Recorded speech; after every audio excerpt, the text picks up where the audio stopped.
I'd like to think that all of you missed us.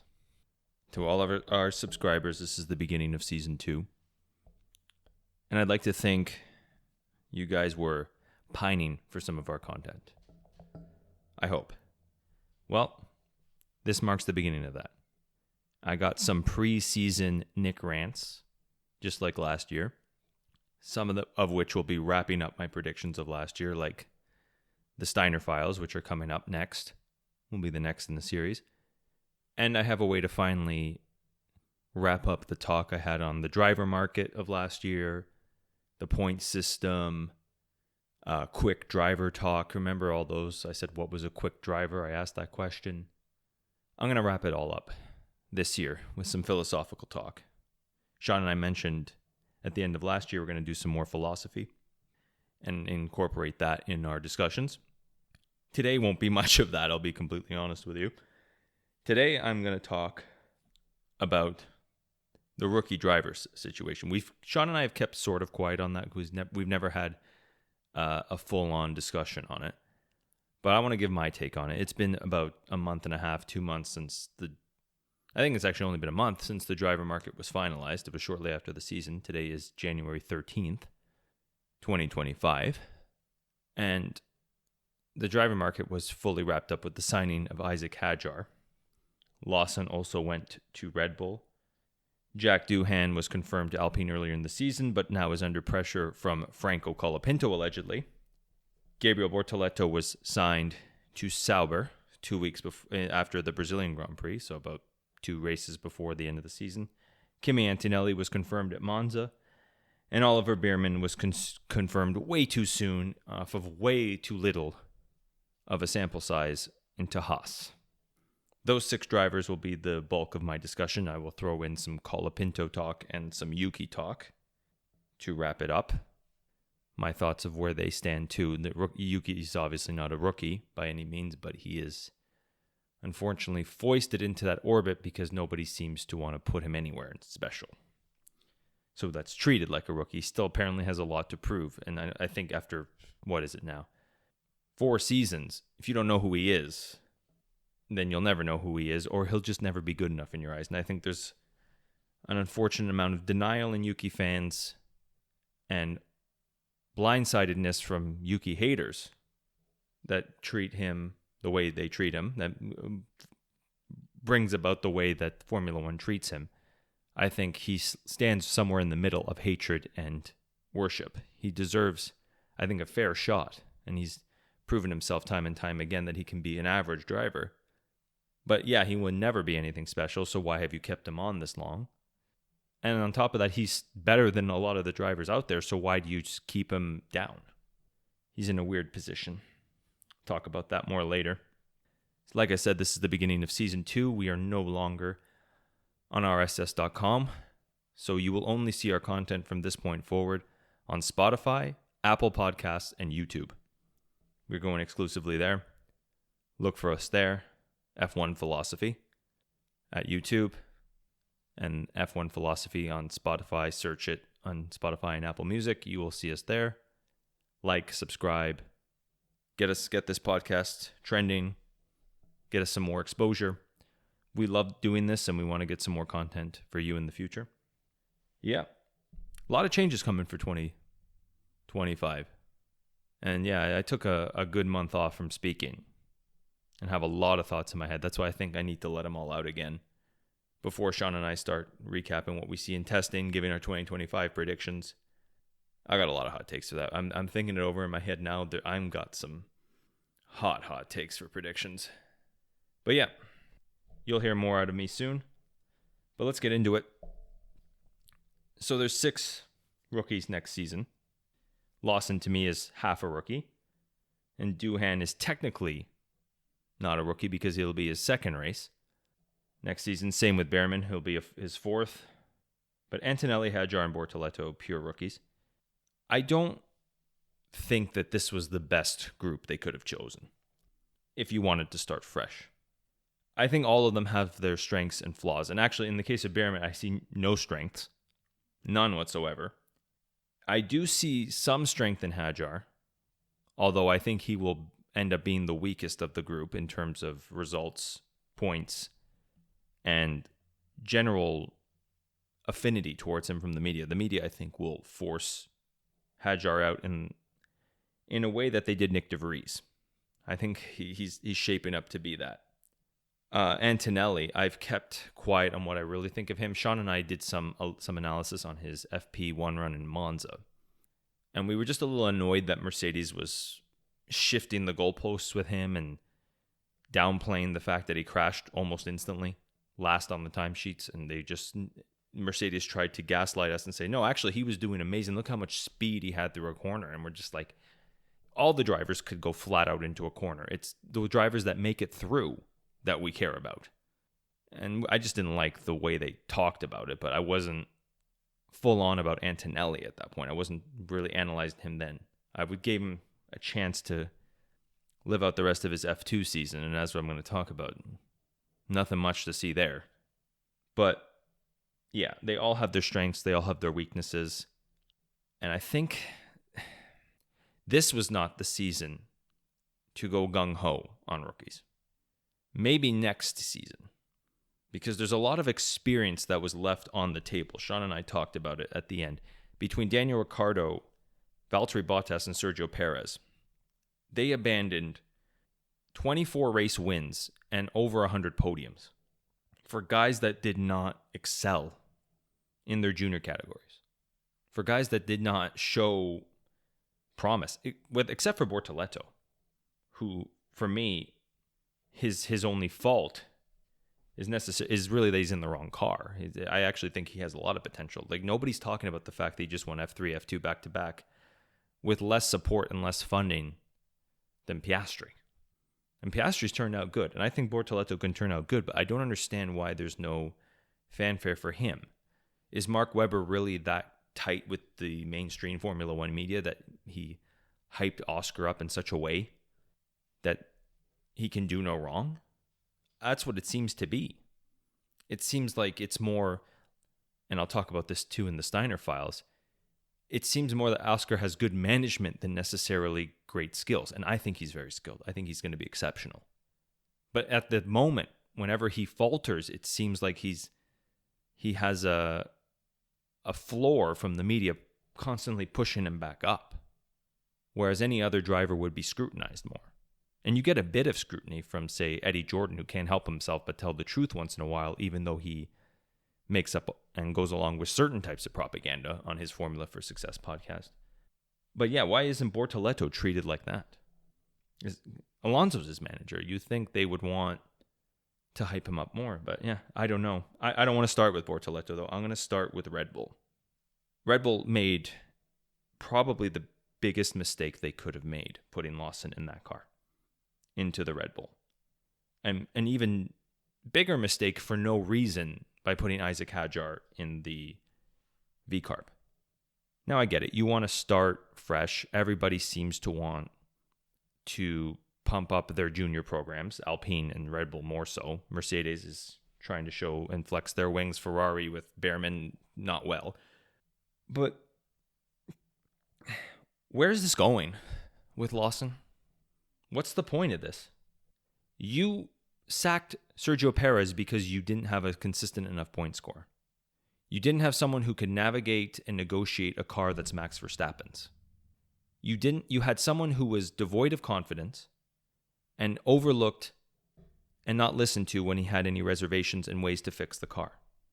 And you held on to him, signed him for 2 years for the reason that now looks like you just didn't want anybody else to have him. So you extended him, made fun of him in front of the media at times. And I say that because even though Horner from time to time came out in support of Checo and said, that's our driver, there was these slight digs at him consistently. There was always, like, even in 2023 when Ricardo came into the AlphaTauri at the time, and he said, my goal has always been to get Danny back for 2025 in the Red Bull. And it's like, that's not something you say if you like Checo. And always like small digs like, oh, Checo knows where this is going. If Checo knows we're not happy. There was just a tiny amount of support with a whole lot of criticism. And from what we found out, not completely his fault. Now, at a certain point, Sean and I said he needed to go simply because it just was not working. Some drivers, no matter how good they are, just don't work in certain cars.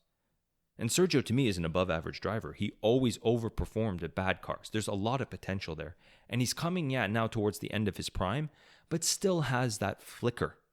Still has that potential, I think. And if he was not good enough, Lawson's definitely not good enough. Lawson's now 12 races or 11 races at AlphaTauri and VCarb are not good. He has 3 ninth places. He has not outperformed that car. He's not as good as Yuki.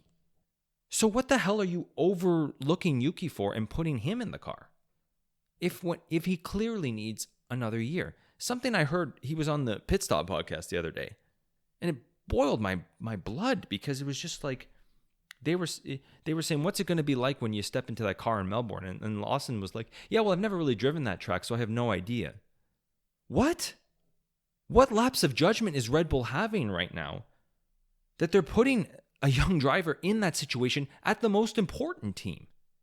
Like, this makes no sense. You've seen his junior career, not that special. Won his first sprint race, disappeared after that. Super Formula, very similar. That's the closest he came to winning F3, F2 in a long time with Super Formula. Yeah, he missed some races for his substitute appearance at AlphaTauri in 2023, but still didn't completely win. May have won. We don't know. And I got a lot of flack from Sean last year from saying, I don't know if Lawson's good or not because there was a lot of hype around him. And this is not my way of saying I told you so. This is more my way of saying don't fall in with media hype. He has not performed or shown us anything that deserves a Red Bull seat. I'm wondering what the hell's really going on at Red Bull by putting him there. Like, we've gotten all the analysis. We've heard all the unknowns. We're not sure. The driver or the team pairings, the constructor pairings. We've seen a lot of famous YouTubers in the F1 scene give their analysis on this, and they're saying Lawson's such an unknown that Max and Liam are really just a anywhere from 4th to 6th in terms of electrifying pairs. A lot of people don't rate them highly, and I'm like, you know what Lawson is. More than, say, Antonelli, more than Bearman, more than Hadjar or Doohan. You know exactly what he is. He's someone who may start fast and fizzle out every single time. He's more Kevin Magnussen than Sebastian Vettel, as Eddie Jordan once said. Called him the next Sebastian Vettel. I thoroughly disagree with that. So I don't see where Red Bull goes with this. You're taking a huge gamble on a team that doesn't need a gamble. You need a steady hand now. Max is going to get you 450 points this was a down year. If you improve even a little bit, that's 500, maybe even 550 points. You need someone who can get you a little bit more than Sergio. And I don't know if Liam can, to be completely honest. He doesn't even know every track. And Helmut's already downplaying his ability, saying, don't worry about anything, just worry about being within 0.3 of Max. Can you imagine? Like, what the hell is... Like, Pierre Gasly must be... His head must have exploded when he heard that.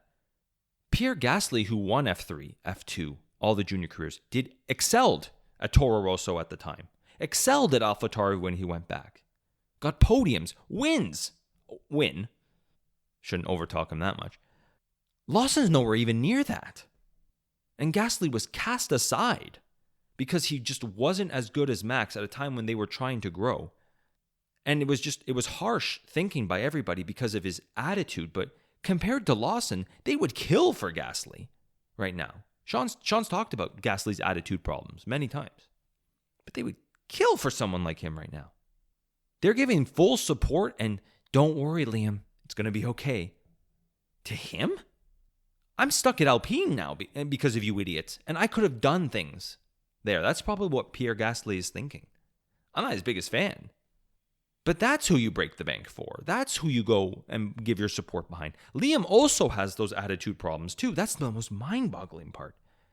Is he has none of the good parts of Gasly or Yuki, but he has all the bad parts of them. Arrogant, like Gasly. Harsh in the car, like we saw in his battles with Perez. And overall, poor results. His ceiling seems like 9th right now. Oh, a better car may help him. Maybe, yeah. Didn't seem to help Sergio, who would kill for an 8th in that Red Bull. And now you're putting a young, inexperienced driver who has no development skills, starts fast and fizzles out in every single category. And what, he's supposed to develop the team forward? He's supposed to one day succeed Max? No, I don't buy it. I don't think they think that either. I think this is a power struggle between Christian Horner and Helmut Marko. And Horner lost last year. He lost his 2 favorite drivers. He lost Perez, couldn't defend him anymore. So he screwed him on the way out, stabbed his back on the way out, made sure no one else could get him. He lost Danny, same thing. Cut him out in a way that was just embarrassing. Nobody wanted to touch that. It looks like Danny's done. And yeah, Danny and Sergio did some of this to themselves, but Christian didn't do more. Christian didn't stake his reputation on them. He staked his reputation on a dick pic to an intern, allegedly. And that seems to have done him in. And Marko has completely got in his way. All the people he didn't want anymore after essentially calling a Sergio a lazy wetback. Sorry for my slur, but it's essentially what he said, lazy South American, and saying, "Oh, Danny doesn't have it anymore." Seems to have lost it in McLaren. Yeah, well, he didn't lose it with you guys, so he could have probably done it again at that Red Bull. I think he should be in that Red Bull for 2025. He's so disposable at this point. You might as well give a pair of hands that knows that car. And if he fails like Perez, at least give Lawson some more time at VCARB to develop. This is unheard of. This has never worked. Albon didn't work, by the way. The closest comparison is Albon. Albon didn't work. And like him, I think it's the same with Hadjar, who has no business being in F1. Had a big lead in F2. And yes, he finished second in F2. And yeah, the second place finisher in F2 can or cannot. It's hard to judge. But sometimes will do really well. However, Sean's gone in depth about Hadjar, his attitude in the FP1 sessions he's been in, the way he talks to the engineers, the way he screams at everybody, the way he almost runs into everybody. He's very immature, doesn't know what's really going on, not very exceptional.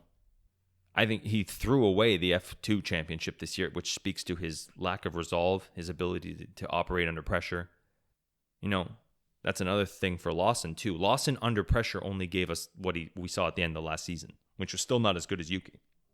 That's Lawson under pressure. We still didn't get anything. Hadjar's even worse. He has all the bad aspects of Lawson, Yuki, Gasly. And like we said, the engineers don't seem to have much confidence of him. Horner doesn't rate him highly. They said they gave him some tests. They didn't really like what they see. So what is he doing there? Marko probably wants him in there. So for a ridiculous power struggle, you now have your worst possible option at a team that needs all the development it can get. You're better off with Danny at this point, because Yuki spoke of Danny's help that he gave him in development, and the engineers have been talking about Yuki's great feedback at AlphaTauri. Should have been at that Red Bull, because once again, like Danny, very disposable if he goes wrong.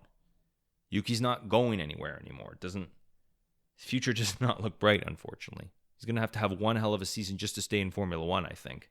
I feel for him, because he deserves more. But Red Bull is just having this horrible power struggle between their drivers ever since Nick DeVries. Marko wanted Nick DeVries. Horner didn't. Marko got proven wrong after 10 races, had to eat it. They fired Nick way too soon, in my opinion. Wasn't that much worse than Oscar Piastri in similar cars. Yeah, he was worse. Yeah, McLaren improved and VCARB didn't. But what would have happened in the rest of the season? We don't know. Was trending in the wrong direction towards the end, but at least give him a chance. Give him a full season. Williams didn't give up on Sargent, and they probably should have. But Yuki was also part of this power play, if you remember correctly, because they were overhyping him for nonsense results in 2023. He's so close to the points all the time. Yeah, that doesn't mean anything. It means he's outside the points and not good. He had 3 10th places at Spa, and he was treated like the golden boy of the team. They were in dead last. But I think they overhyped Yuki to get rid of Nick. And you know the rest is history. You know what happens from that point forward. Then now they don't care enough about Yuki, so they've hyped him up less, even though he's better than Lawson, better than Danny, better than Sergio. He's doing more with a worse car. Didn't see Sergio qualify third after Imola. We did see Yuki. So, yeah. This whole thing's a fucking mess. That's my opinion on Hadjar. If you could read between the lines there. Not going to be anything special. Not very good. Wrong choice. Who do you put in there? Yeah. Slim pickings. It's sort of like, yeah, you're the best of a bad bunch. They're in disarray right now. And if God help them, if Max leaves, that team is going back to 2005 level. All they got is Max right now. Put all your eggs in the Max basket. Everything he says, you listen to with keen ears. You do everything he says to you, for everything he asks. You did that last year, and they improved towards the end. So, yeah. Lawson, bad choice. Hadjar, bad choice. I'll just go over this quickly because I'll keep my bad choices at the beginning. Oliver Bearman might be the worst signing ever for Haas. They wasted a seat at a time when they were growing, and they need all the ability and experience they can get. Now is the time for experience. Gave up on Mick Schumacher at the wrong time for bad experience in Nico Hülkenberg. And Nico Hülkenberg, the first chance he had, abandoned you. You could have actually used Nico next year, funny enough. He would be perfect. Because you don't need someone too exceptional because you have Ocon. You just need someone who can be steady. Bearman's not that. And not that I think Ocon is exceptional, but he's going to look exceptional in that car because Magnussen and Hülkenberg have been stinking up the joint for 2 seasons. It's a blind spot of Io Komatsu. He's not perfect. I worshipped him last year and talked him up more as a anti-Steiner arc. I thought Steiner was so bad that anyone could look good in comparison to him, and I was right. However, Komatsu's not perfect. He even said, I don't care about his junior career, I don't care about his results, I don't care about this. The engineers seem to like him. Cool, dude. He's not giving them good feedback. Development wasn't because of him. Wasn't doing good feedback in F2, and this is finally a good corollary. F2 is finally close to F1 in terms of the way the cars react. And Bearman's fallen apart, and you think he's the best signing. Finished 12th. Only because there was no Colapinto, no Antonelli in the last race. Otherwise, he was 15th. And Hadjar couldn't get off the line. This is going to be a disaster. You put any context on those three races you saw last year, he looks awful. 7th in a race-winning Ferrari, barely, would have finished 9th. Oh, we didn't crash. Yeah, if that's all you got, like you were slow and didn't crash, doesn't bode well for the future. What if he tries to go faster and crashes? And if his ability lies in being very slow but steady, what do you really have there? Hülkenberg slow and steady. How did that work for 237 races now? Enough, people. Like, it's just, what a waste of a pick. You could have had Bottas, Ricciardo, or Perez. Not Perez because he was signed to a contract. They fucked him. But hey, Bottas and Ricciardo's not bad. Ricciardo scorned you last year, the 2 years ago. Yeah, because he didn't want to work for Steiner because he's not an idiot. He saw what happened there. He's not a moron. He realized how much of a negative Steiner was on that team. May work for Komatsu. Why didn't you leave a seat open for him? Why'd you rush to sign the worst driver in F2? Worst of the 6. Still making the same Haas mistakes. Still can't seem to get the driver lineup. Once again, Ocon not much better. Imagine a Bottas-Ricciardo lineup. We're in their junior career together, similar types of drivers. Both are steady. Both are 18 race wins between them. Multiple podiums. Both have overachieved at bad cars like that were going in the right direction. Williams was actually going in the wrong direction, but Bottas overachieved. Ricciardo, similar, yeah. Red Bull was going in the wrong direction, overachieved. Once they started coalescing around Max, that's when he left. Renault, going in the wrong direction, overachieved there. Renault was in a similar spot that Haas was in right now in 2019. It worked.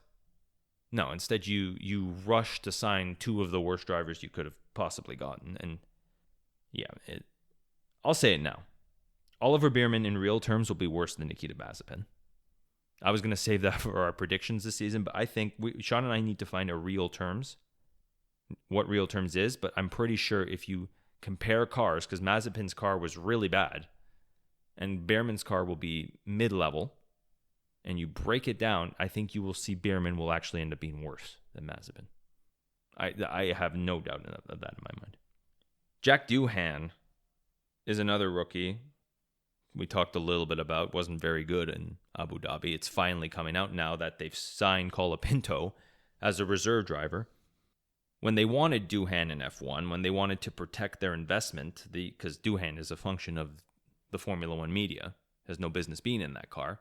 When they wanted to protect their investment at the end of Abu Dhabi, they either said nothing about his performance or said, oh, he was a steady hand in a bad car. Did what he could. Yeah. Pierre Gasly almost finished 5th, finished 7th. Whatever. Not such a bad car. Were you screwing over Esteban Ocon from midpoint on? Let's not talk about that. But he was also, remember, Doohan was also allegedly the most prepared rookie in terms of his feedback to the engineers in the simulator, in development of the Alpine. It was all his work, and he fell flat. But now that they've signed Franco Colapinto, and it's looking more and more like if Doohan is nothing special in 5 races, which is ridiculous, they'll just drop him for Franco, which is not much of a better option. I'll get to that in a sec. But now they're actually telling the truth about Jack, is what I was getting at. And it's clear that no one really wanted him based on his junior career. He ended up in his second season finishing 3rd in F2. Nothing special, not many race wins. 6th in his first year. He's good. It looks like he could be a good driver for a decent team. But it's clearly not what Alpine needs right now. Alpine needs exceptional experience right now. Or a young driver with experience that could potentially be exceptional and had a great junior career. Did they have an option for that, I wonder? Was someone like that waiting in the wings? I doubt it. I don't know how his season's going to go, but he deserves at least a season. Give him your full support, for God's sakes. Don't do this by basically lining up Colapinto while he's still there. Don't get comfortable, Jack. Franco's here. Like, delusion right now in the media and amongst the team principals. They are deluded over horrible drivers. This is something I've been getting to, but I might as well say it now. The whole point of these bad rookie choices is because everyone's eating their own shit. It's human centipede. They all believe this garbage that they're peddling. Franco Colapinto did not have a good 9 races. The truth came out before this recent uptick and spike and fluff pieces we're seeing about him in the past week. I like him. I think he has a lot of potential. I think the reasons I like him are completely different than the Formula One media's. His crashes, he showed promise. He was going for it. They don't like that. They like that he finished 10th in a Williams. It's going to be way better than Jack Doohan. I don't know. I don't know. But the fact that you guys are gung-ho on him tells me gung-ho based on a small sample size. And 1 week you like him and 1 week you hate him tells me you don't know what you really want either. I alluded to this in last season, at one of the discussions we had last season. To me, Franco Colapinto is another Nicholas Latifi. You know, someone who comes in from the Americas, like Latifi. Latifi was the North, Franco's the South. A lot of money in sponsorship.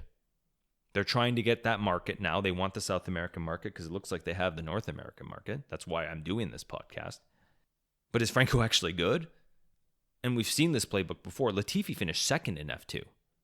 And considering Latifi's rise up the ranks, he started late. I think he started at 11 or 12. He started racing, and within less than 10 years, he's in Formula One. That's fucking impressive. Franco doesn't have that. Franco's never won anything.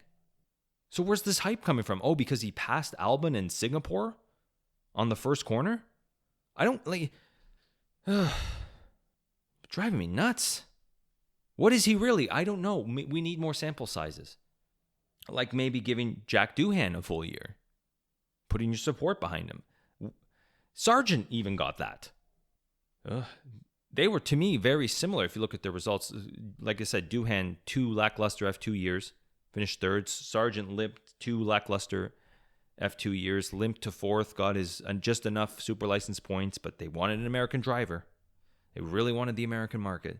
So they had to force this guy on us who wasn't very good instead of maybe, I don't know, someone who was winning races like Colton Herta in Indy. I don't think Patricio O'Ward is American. But There were other options is what I'm getting at. Doohan is looking more and more like Sargent by the day, except this time Alpine's giving themselves insurance right away. So why even sign him? I think he was just a pawn, Doohan, to get rid of Mick Schumacher finally out of the discussion for a seat. I talked about this a bit last year. The shootout between them, remember, nobody's talked about the results except Ralph Bach, journalist Ralph Bach. You should look that up. Search it on Google. I think it's F1 Oversteer. I have the link in one of our old podcasts. Ralph Bach talks about, he said Mick was the better over race pace, over longer terms, over longer laps, or I guess longer stints. Doohan had a good one-lap pace, but his track was faster because Paul Ricard in the morning is faster than Paul Ricard in the afternoon. Allegedly. I don't know. That's what they said. That's what these esteemed Formula One journalists and engineers all said. All the engineers at Alpine pushed for him. He's doing great for us in WEC. We trust him. We like his feedback. He knows what he's talking about. He's a hard-working kid. Exactly what Alpine needs. Fairman pushed for him. But Fairman leaves. Oliver Oakes comes in, and in typical English fashion, does whatever he can to destroy the Schumacher name no matter what reality says. That's what it seems like to me. He picked Doohan out of spite because he didn't want the Schumacher name in his organization. That's fine. I'm over it. Mick's done. But that seems more and more what Doohan is, a pawn. A pawn who trapped a bishop like Mick Schumacher or Knight, whatever you want to call him. Capture this pawn, Mick. Like they said, go beat him in a shootout. Put him in a tough situation. They can slander him. They don't have to tell the results. They keep them private. But everybody in like the race, F1.com goes, well, it looks like Doohan was better because they chose Doohan. Nope, not the case. So yeah, why is he here if you don't really want him, Alpine? And you're going to replace him with someone who's not much better. I think Franco has a lot of potential. You should have signed him first. You don't give Doohan a chance just to let Franco come in like the savior. He didn't save Williams. He was the wrong choice at Williams too. Not his fault. That was his fault. Once again, Mick Schumacher should have been in there because he was disposable. If anything went wrong, you can just say, oh, it's his fault. It's not Franco's fault. It's clearly Vowles' fault. Vowles could have blamed everything on Mick and then called them not special. This tells me that's what it really was all about. It was about destroying his name because there was a lot of hype around him getting back in Formula One. Wolf, Toast, trying to get him back in. Ralf Schumacher was pushing for him in Sky Germany, and I think they did a play. They did a slander on him without him having to do anything. They destroyed his reputation by hearsay. I said I wouldn't talk about philosophy today. I actually do have one point. It's in the Fountainhead, Ellsworth Toohey, who was the media mogul who manipulates the media discussion, gets Howard Rourke a job doing a grand architectural design. And that book is about architecture. It's about architects. One's a legitimately good one who works hard like Howard Rourke. And there's frauds like Peter Keaton who copy everything. And then there's just genuine bad ones like Gus Webb who are pushed to the forefront. And these are all characters in the book. Everybody should read The Fountainhead. Who are pushed to the forefront because they're bad, but they're controllable. They won't say anything that the media doesn't like. So Ellsworth Toohey pushes Howard Rourke, much like, say, the media was pushing up Mick's name quite a bit. Oh, he should get the Williams seat. Oh, he should get the Alpine seat. Even though they didn't like him. They made it clear they didn't like him, the Formula One media. Only Wolf did, allegedly. That's another discussion. Toast did. They tried to use their contacts in the media. Ralph did, same thing. Get him back in the seat. Okay, we'll pretend like we're doing that. But we'll tear him down the second we have a chance. Which is what Toohey did. He gave Howard Rourke a tough task, and Rourke did a great job. But he convinced everyone in the media and the owner of the building that it was a bad job, without Howard doing anything but a good job. And Howard got fired, slandered in the media, sued. There's a court case in the book. It's a wonderful, wonderful book everyone should read. And Howard Rourke was pushed to destitutism for a bit. He was pushed to poverty, had to work and find obscure jobs for years because they destroyed his name in the media with slander. And everybody believed it because they didn't think for themselves. Well, here at Formula One Philosophy, we think for ourselves. Mick Schumacher should have gotten the Alpine job. Should have been Williams for 9 races and got his reputation up. Whatever. It's done. Poor Doohan, right? You put in a position you didn't deserve, and now you're about to be torn down for someone just as inferior as you. Well, good luck, son. Like I said earlier, Bortoleto to me has the greatest potential. And Sean brought this up. Why did everybody just give up on him? And McLaren especially. He could have been a good junior, could have been a good reserve driver. Could have put him in Super Formula. I don't know, Indy. Something. But instead, they let him walk and go to the worst team on the grid. Now, he's gambling on himself, and I'm proud of him. Go for it. But the fact that he won F3, F2 in a row, and he's at the worst car, comparative to his peers, is disgusting. How are they not fighting over him like they were Piastri? Same type of junior career. What, because Oscar has better management? You all fought over him? What about talent? I thought this was a meritocracy. I feel for him, but you know what? I think Sauber's going to do a lot better next year. So, yeah, he's in the wrong car. Simply, I say that out of spite. He's in the right car because he's gambling on himself. He's going to help make that car look better than it is. And I think he has a lot of potential. I'm just mad that there weren't people tripping over themselves to sign him. It just shows they don't really give a shit about the juniors. They just believe their own hype. They can be corralled into grabbing certain drivers and fighting over the crappiest drivers at the whisk of the media releasing reports saying, "Ooh, look at Oliver Bearman's fantastic substitute performance at Saudi Arabia." What? Just because you use adjectives in a report doesn't make it true. But then all of Formula One believed it. So maybe it does. You're willing to believe anything as long as it's easy, as long as you'll be accepted. Bearman is a function of the media. Bortoleto should be a function of merit. Why is one being valued more over the other? Why not Bortoleto at Haas? If that's a good rookie to have. Ugh.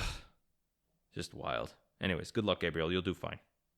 And I've kept this one to myself because I don't think it's fair. I wanted to give him the full F2 season. I wanted to see what becomes of him. I wanted to give him a chance. I don't want to step on a landmine on someone who could potentially be good just to be a hater. But holy shit, is Mercedes making a mistake with Kimi Antonelli right now. You can't blame him. He's clearly not ready for Formula One and in the position he's in. He's clearly not ready for Mercedes, a team that's allegedly fighting for the constructors. The reason you didn't sign Mick, Valtteri, Daniel Ricciardo, Carlos Sainz was because you were too worried about the impact on the constructors. We're still a team fighting for the top, right? We're prioritizing youth, is then what he said with Antonelli. What? Then what is he doing here? If you're going to prioritize your youth, maybe treat it and develop it right. I didn't want to miss out on the next Max Verstappen. You didn't have to. You skipped him over the wrong league. He was just winning F4. Who cares?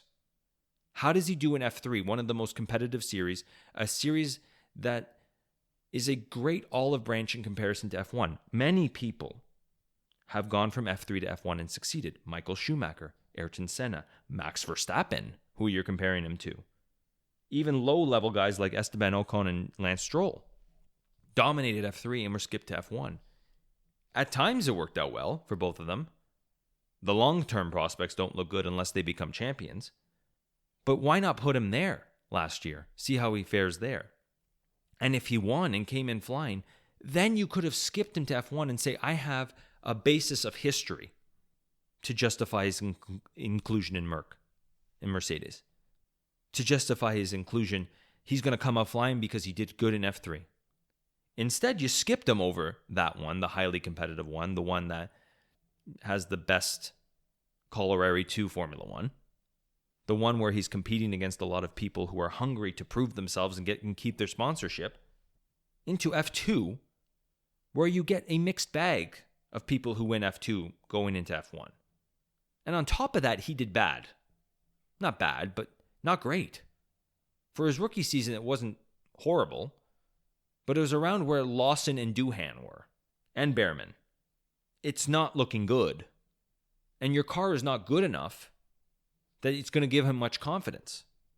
Hamilton and Russell have been struggling in it. Hamilton has 18 seasons behind his belt now, or this will be his 18th season. George Russell this is his 6th season, and they were struggling with it. What's a kid who's known to crash in the younger formulas, young, tiny, brash, crashed in his first FP1 outing? What is he going to do with that car? I talked about the report earlier in Nick's news last year. How Mick Schumacher had to basically hold his hand the entire way. And then they said, oh, look at Antonelli's one-lap pace on the softs. Yeah, but Mick set up the entire car. Why not see how Antonelli does when he sets up the car? Because that's what he's going to have to do this year. Oh, his testings are all looking good. Since his FP1 outing in Mexico, he didn't crash. Oh, in Abu Dhabi, he's looking fast. Compared to what? Are these test sessions hot flying laps? Like, what are they? You're not really giving us the times. You're coddling him in the wrong way.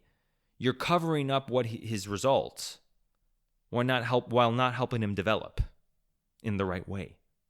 Max wasn't particularly fast in F3. Max wasn't particularly good at qualifying F3. These were his faults coming into F1. He was skipped over because, based on what Red Bull saw, there was a lot of potential for him to develop the car the right way. They were right. He had development skills. Jos Verstappen talked about it. He used to mess up his kart when he was a younger kid, see how he could fix it, see if he could notice things. That's not Antonelli. Antonelli has none of that. Antonelli wasn't particularly good in F2, I said once again. Then, Max Verstappen in F1 went to the junior team. Spent a year in the junior team, a year and a bit. They sacked Danny Kvyat and rushed Max Verstappen in there. It worked out the first race. He won. However, Max still had a year to develop. You're rushing Antonelli into a tough situation, expecting him to do exceptional for you to keep up your street cred, and then saying, yeah, but we're trying to help him grow, try not to overwhelm him. You're going to have to. This would have been a year well spent, maybe in F2, see if he dominates F2 or at Williams. Okay, you don't have that option? Why not one more year at F2? You have a handful of disposable drivers that I talked about that could sit in and do probably just as good, if not better, than him over the course of 2025, a gap year into new regulations. You don't have to put much stock into this year. Instead, Antonelli's going to come into a year that doesn't matter, may or may not develop his confidence, might be really bad, might go south, and then go into 2026 in a completely new car and might fuck it up again. And at that point, he might be lost. To me, it seems like you're destroying him so no one else can have him, because this doesn't make any sense. If you really believed in his potential, you would wait patiently. He has nothing but time. He's still very young. He doesn't need to be an 18-year-old at Mercedes. Max Verstappen didn't need to be. Max was a 17-year-old at Toro Rosso, turned 18 throughout the year, was 19 by the time he got to Red Bull, or just before 19. But then from that point took 7 years to win a title. Do you have 7 years of time? Are you willing to wait 7 years? I don't think you are. You're so anxious for the title now that you think it's going to happen, what, tomorrow? It takes time. He's going to need to crash quite a bit, because Max did in his 4th season. We thought Max was going to be great, and then all of a sudden 2018 happened. A lot of people forget that. A lot of people forget that that's happens on the way up. Happened to Michael, happened to Senna, happened to Max. Anyways, this just looks stupid. I hope I made sense here today. These drivers don't look special. I don't know why the F1 media is pushing for them. I don't know why they're obsessed with them all of a sudden when nobody seemed to care at the end of 2023. Remember, Steiner, or the end of 2022, Steiner declared, I'm done with rookies. At the end of 2023, nobody signed a rookie. Steiner had control of the media those 2 seasons. Gene Haas fired Steiner, the worm turned. But the worm turned on the unexceptional ones like Oliver Bearman. And it looks like Oliver Bearman broke the door for other bad rookies and bad and poor resulted F2 drivers to just stomp their way in. They've all made the wrong choice. They haven't gone for the Theo Pocher who won F2. The Felipe Drugovich who self-funded won F2, sitting rotting away at Aston Martin. They're not going for well-developed ones like Frederick Vesti Robert Schwartzman. No, they're going for the ones that were worse than that. Yeah. How did Logan Sargent work out, guys? Similar to Doohan. Better than Bearman in the juniors. How did Nicholas Latifi work out? How did Nikita Mazepin work out? Still better than Bearman in F2. Anyway, the media is a cancer on F1. In Formula One, philosophy is the chemotherapy. Or the 100-level cannabis. 100 times concentrate cannabis. CBD oil. That's what we are. Because we believe in natural solutions to cancer. I don't know. Sean's going to have a field day with that one. I'll be back for a couple more preseason rants, like I said. The Steiner Files. Bringing all together my therapies from last year. The driver market is out of whack. That's what the discussion will be. Talk a little bit of philosophy, economics, and history in that one. But yeah, we're starting off season 2 with some hot takes. Look for us on Spotify, YouTube, and Apple. And have yourselves a wonderful night, everybody.